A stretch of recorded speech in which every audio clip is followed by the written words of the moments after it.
Paano nga ba magkaroon ng isang professional driver's license? Magkano? Sino ang pwedeng mag-apply niyan at para saan gagamitin? Yan ang pag-uusapan natin sa Checkpoint 7.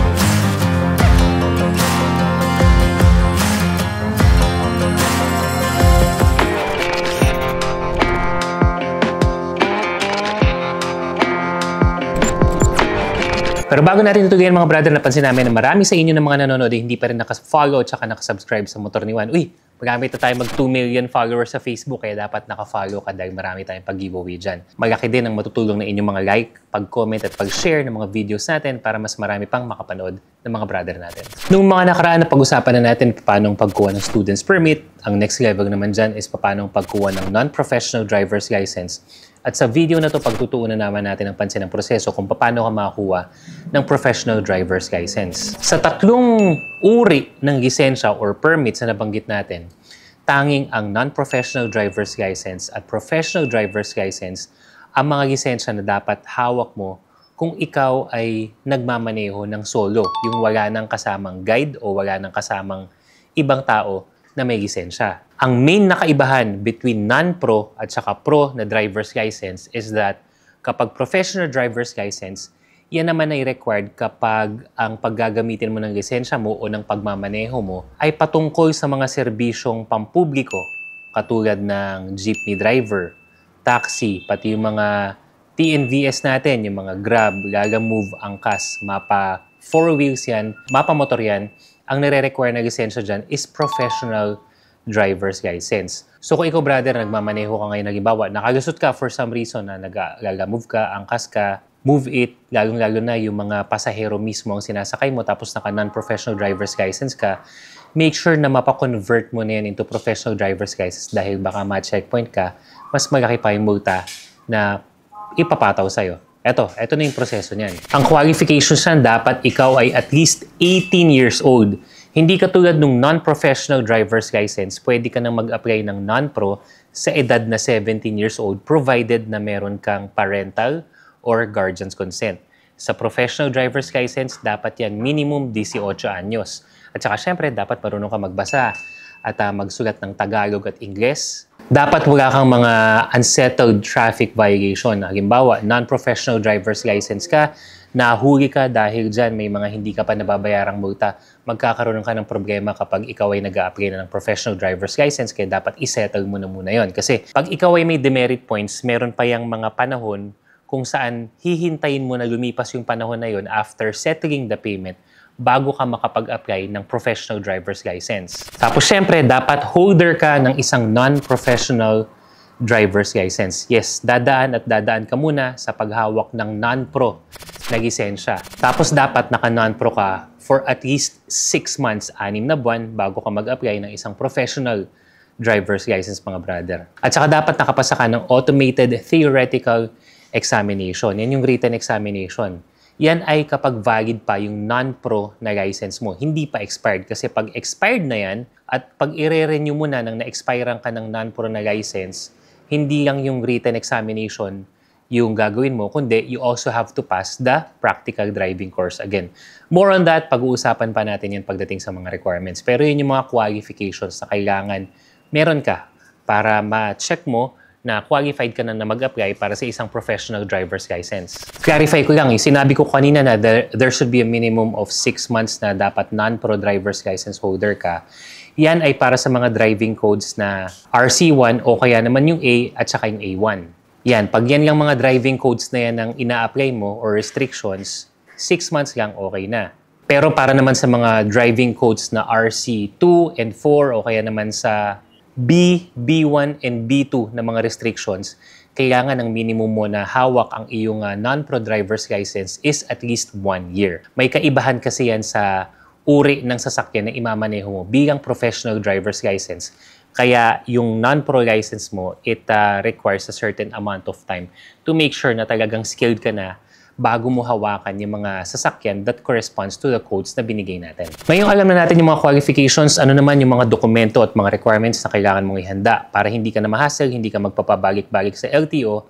Pagpunta mo sa LTO, dala mo na lahat ng mga dokumento na to. Una is the application form. Pwede mo yung kunin ahead of time sa LTO. O kaya naman, para hindi ka na ma-hassle, pwede mo na yan i-download from the LTO website, which is the lto.gov.ph. Iwan ko na rin yung link sa baba sa comment section, mga brad. Tapos, gaya ng nabanggit natin, kailangan holder ka na ng non-professional driver's license. Kailangan mo rin ng medical certificate from an LTO or DOH accredited clinic. And kailangan mo rin ng TIN or yung tax identification number. Kung ikaw naman ay foreigner at nangangailangan ka ng professional driver's license, you would need all those requirements that I just mentioned, but with the addition of a valid working visa, which is valid for at least 120 days from the date of your arrival here in the Philippines. Ngayon, alam mo na na-qualified ka, alam mo na yung mga requirements, nakahanda na. Paano ngayon ang proseso na pagdadaanan mo kapag ikaw ay mag-a-apply na or kukunin mo na yung professional driver's license mo?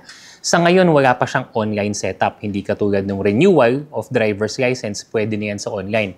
Pinag-usapan na natin yan sa ibang video. I-check nyo na lang yan, mga brother. Iwan ko na rin yung link sa description o kaya naman sa comment section sa baba para ma-check mo. Again, for renewal, entirely online na yan. Gamit lang yung eGov.ph na app. As in, from medical to the exams hanggang sa pag-print mo nung driver's license mo, online na lang. Pero sa pag-apply ng professional driver's license from non-pro to pro, wala pa po siyang online. So you would really have to go to the nearest LTO office na nagkikater ng service na yan. Heads up lang, mga brother, meron na rin tinatawag na LTMS. Siguro by now alam nyo na rin yung Land Transportation Management System, kung saan pwede ka mag-login doon, mag-set up ka ng appointment to the nearest LTO near you.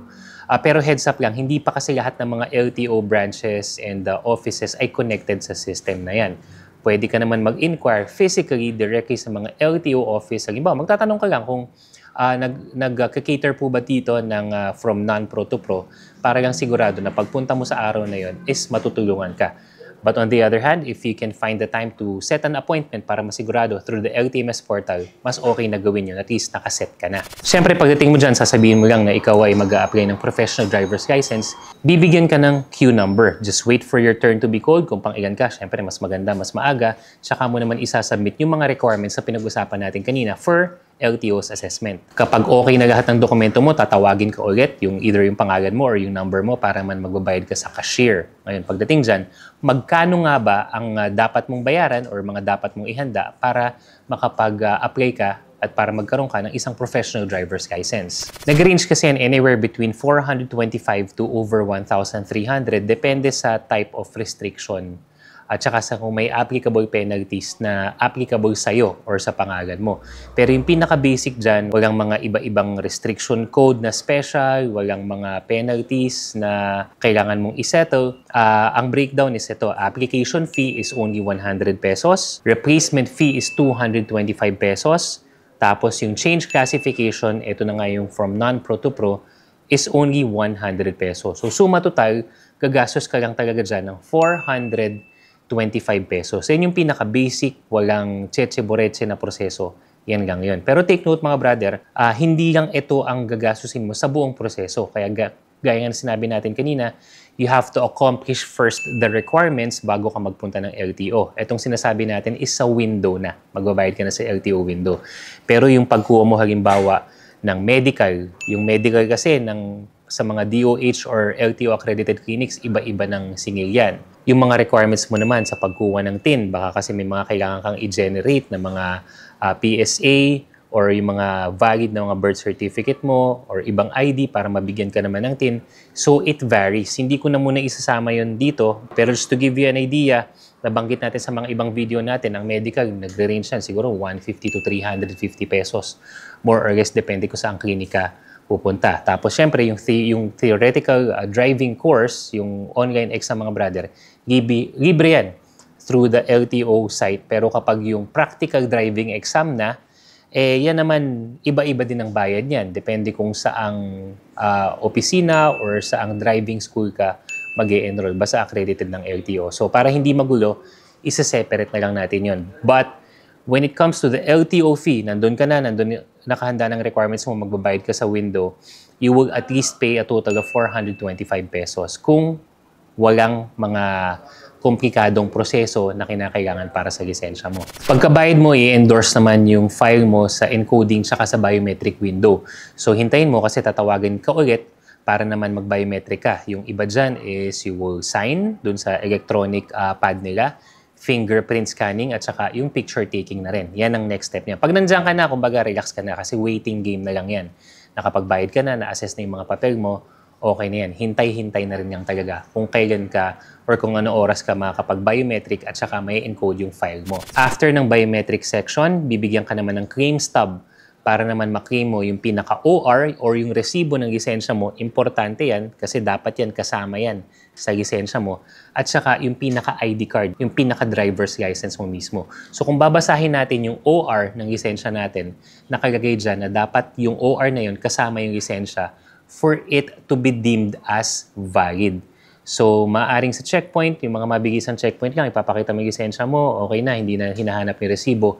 Pero kung by the book tayo at technically speaking, kailangan magkasama yung resibo ng binayaran mong lisensya at saka naman yung ID, yung pinaka-ID mismo na binigay sa'yo as your driver's license. That's applicable for a professional driver's license and even to non-professional driver's license as well. May mga pagkakataon na hindi ka kagad mabibigyan ng yung ID, yung pinaka-driver's license. Depende kasi yan sa availability ng mga cards at the time na nagpunta ka. Ako halimbawa, nung nakaraang nag-renew ako, I think nag-renew ako ng March. March kasi yung birthday ko. Nung nag-renew na ako ng lisensya ko, nakuha ko na yung pinaka-resibo. Pero dahil nung panahon na yun ay wala pang available na ID card printing or yung printer yata yung hindi available, dun sa branch ng LTO na pinuntahan ko, binalikan ko na lang siya. So okay lang yun, basta so long as you have the resibo at naka-indicate naman yun na for claiming pa lang yung ID card mo. Tapos, papabalikin ka niyan on a certain date. I think ako, 1 month nakuha ko na, binalikan ko na yung pinaka-ID card ko. Kung sakali namang wala pang ID card,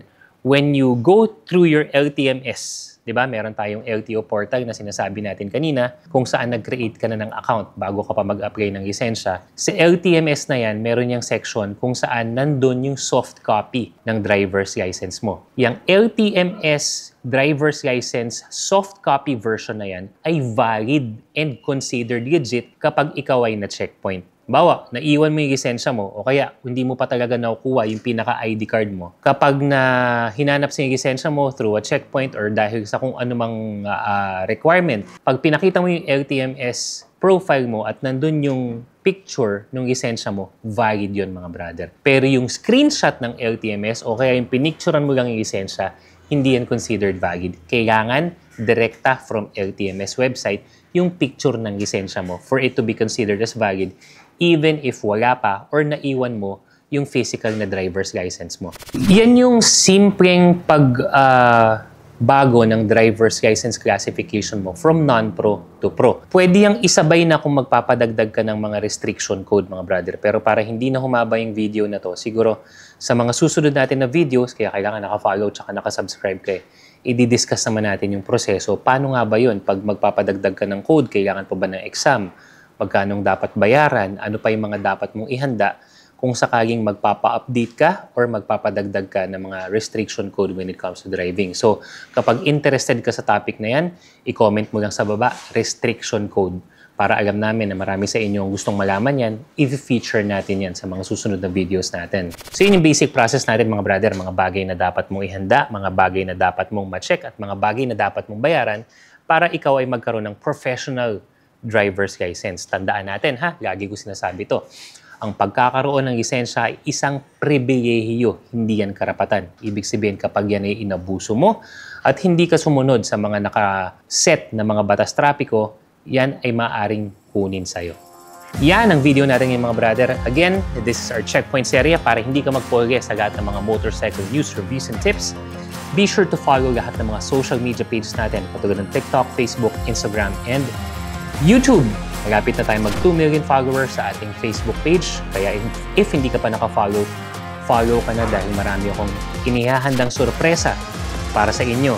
From riding gears and items, mga papremyo, baka sakali, baka may motor pa tayong pamigay. Kaya, follow. See you next video mga brad. Salute!